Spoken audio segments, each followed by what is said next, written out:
Good morning students, welcome back to SST's class. In our previous video, we have seen about the Abraham Lincoln. Today we are going to start the next topic and that is the Karl Marx. So you read about the Industrial Revolution in chapter 12 of this book, right? We have seen about the Industrial Revolution. So what is Industrial Revolution? The huge impact due to the change from handmade goods to the machine-made goods is known as the Industrial Revolution, right? And because of this Industrial Revolution, this lead to the beginning of the factory system. People from different villages came to work in these factories, and because of that, big towns grew, right? We have seen this. So because of that, the owners of the factories become very rich as they earn huge profit by selling their goods, right? Because when the factory system was started, at that time they are able to produce the large number of goods at a short duration of time, right? A large number of articles can be made in a short duration of time, and also the cost of making each article is reduced, right? So because of that, the owners of the factories become very rich as they earn huge profits by selling their goods. So industrial revolution में क्या हुआ था, जब अलग अलग villages से workers काम करने आए थे, जब फैक्ट्री सिस्टम स्टार्ट हुआ तो अलग अलग विलेजेस से वर्कर्स आए और उससे क्या हुआ, बिग टाउन्स ग्रू हुए. तो अब जो ओनर थे, मीन्स जो कंपनी या फैक्ट्रीज के मालिक थे, वो क्या हो गए, बहुत ज़्यादा रिच हो गए. क्योंकि वो क्या कर रहे थे, कम समय में ज़्यादा से ज़्यादा, क्योंकि अब सारे जो चीज़ें थी, गुड्स थी, वो मशीन के थ्रू बन रही थी. तो क्या हो रहा था, कम समय में वो लोग ज़्यादा से ज़्यादा चीज़ें प्रोड्यूस कर रहे थे, मीन्स बना रहे थे मशीन के थ्रू. एंड वो जो गुड्स या चीज़ें बना रहे थे उसकी प्राइस भी कम थी, राइट? क्योंकि वो लोग ह्यूज क्वांटिटी में बना रहे थे, एक एक नहीं बना रहे थे. लाइक पहले जैसे होता था, हैंडमेड गुड्स एक एक हाथों से बनता था तो उसकी प्राइस ज़्यादा होती थी. बट अभी कैसे हो रहा था, मशीन के थ्रू गुड्स बन रहे थे, कम समय में ज़्यादा बन रहे थे और उनकी प्राइस भी क्या थी, कम. अब इससे क्या हुआ, चीज़ें ज़्यादा बन रही हैं, चीज़ें ज़्यादा बिकेंगी, तो जो ओनर है, जो उसके मालिक है, उसको प्रॉफिट भी ज़्यादा होगा, राइट? जितनी चीज़ें उनकी फैक्ट्रीज की ज़्यादा बिकेगी उतना ही उनको ज़्यादा प्रॉफिट होगा, उतने ही उनके पास पैसे आएंगे. सो इससे क्या हो रहा था, the owners of the factories become very rich as they earn the huge profits by selling their goods. The profit increase their capital. अब जितना उनके पास प्रॉफिट आ रहा था, जैसे चीज़ें बिकती जा रही थी उतना पैसा उनके पास आते जा रहा था, प्रॉफिट जो उनके पास आ रहा था वो बढ़ते जा रहा था. Hence they were called the capitalist, and because of that they were known as the capitalist. Capitalist means the businessmen who are having the huge money. The capitalist did not care for their workers, they were concerned with their own profits only. So when they are earning huge profit by selling their goods, at that time they are having, means they did not care about their workers, right? They only concerned with their own profit only. जब ये capitalist को बहुत ज़्यादा profit होने लग गया, तब उनको अपने वर्कर्स के बारे में कोई मीन्स उनके बारे में ध्यान नहीं देते थे वो लोग. वर्कर्स के बारे में उनका सारा कंसर्न, सारा ध्यान क्या था, उनके खुद के प्रॉफिट में, कि उनको बहुत ज़्यादा प्रॉफिट हो रहा है, बट उन्होंने अपने वर्कर्स की तरफ ध्यान नहीं दिया. The workers led a miserable life. The workers lead a miserable life means the workers are living very means they lived a very unhappy life. Thinkers become upset over this situation. Thinkers means the philosophers at that time, and Karl Marx is also one of them. So thinkers means philosopher become upset, means they are very worried about this situation, because the capitalists, they only concern with their own profit. So Karl Marx was one of them. He came up with the idea that destiny of thousands of people should not be in the hands of a few.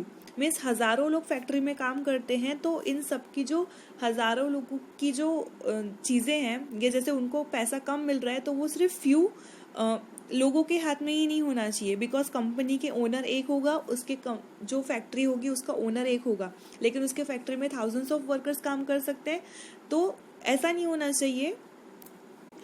The things that happen to you in your life, or the things that you cannot control.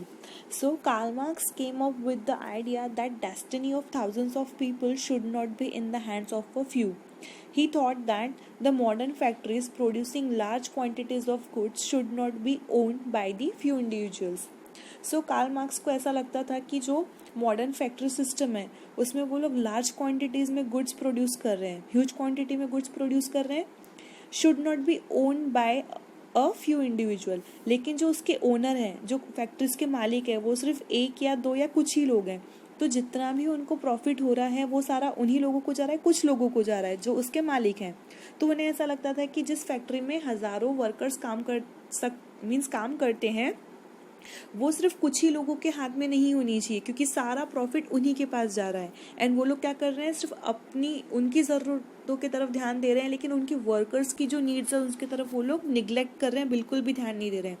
So Karl marks इस idea के साथ आए सामने कि जो भी factories हैं, modern factory system है जिसमें ह्यूज क्वांटिटी में गुड्स प्रोड्यूस हो रहा है, वो उसका जो ओनर है, यानी उस फैक्ट्रीज के जो ओनर हैं, जो मालिक हैं, वो सिर्फ फ्यू इंडिविजुअल नहीं होने चाहिए. And then he wrote the famous book Communist Manifesto along with his friend Friedrich Engels, right? Then means Karl Marx wrote a famous book which is known as the Communist Manifesto along with his friend which is known as Friedrich. In this book he gave the slogan workers of the world unite, means all the workers they have to unite for their rights. जितने भी workers काम करते हैं world में या हर factory में, उनको क्या होना चाहिए, साथ में आना चाहिए, अपने राइट्स के लिए आवाज़ उठानी चाहिए, यूनिटी में रहना चाहिए, right. Workers of the world unite means उनमें यूनिटी रहनी चाहिए और उन्होंने अपने अधिकार, अपने राइट्स के लिए आवाज़ उठानी चाहिए. He wanted the workers to fight the capitalist. वो चाहते थे कि जो वर्कर्स हैं वो अपने ओनर्स, जो फैक्ट्री के मालिक हैं, उनसे क्या करे, फाइट करे. फाइट मीन्स लड़ाई झगड़ा नहीं, बट अपने राइट्स, जो वर्कर के अधिकार है उसके लिए वो लोग लड़े, क्योंकि उनको क्या, वो बहुत कम सैलरी देते होंगे या उस टाइम वो जो फैक्ट्रीज में काम करते होंगे वहाँ का एनवायरनमेंट अच्छा नहीं होगा, उनको जितनी फैसिलिटीज़ चाहिए वो नहीं होंगी. तो the workers led a very miserable life, right. We have seen the workers are very unhappy. So Karl Marx wanted the workers to fight with the capitalist. यानी कार्ल मार्क्स का ये कहना था कि जितने भी वर्कर्स हैं उनको अपने राइट्स के लिए अपने ओनर्स के साथ लड़ना चाहिए. The other book which Karl Marx wrote was Das Kapital and Karl Marx died in England in the year 1883. So Karl Marx wrote two books, one which is known as the Communist Manifesto, and Karl Marx wrote this book along with his friend Friedrich, and the second book which is wrote by the Karl Marx was Das Kapital, and Karl Marx was died in England in the year 1883. A new system of government based on the ideas of Karl Marx was formed in the Soviet Union. V.I. Lenin put into practice the ideas of Karl Marx. So Karl Marx के death के बाद इन the year 1883 में जो Karl Marx के thought थे, जो ideas थे, उसके बेसिस पे फॉर्म हुआ एक नया गवर्नमेंट, एक सिस्टम फॉर्म हुआ in the Soviet Union. And the other person which is known as whose name is V.I. Lenin put into practice the ideas of Karl Marx, because 1883 में तो Karl Marx की death हो गई थी, but उनके जो thoughts थे, उनके जो आइडियाज़ थे, उसको एक्चुअल प्रैक्टिस में किसने लाया, V.I. Lenin, right. V.I. Lenin put the practice of ideas of the Karl Marx. So today we have seen this topic, Karl Marx, and today we will stop here. We will see our next topic in our next video.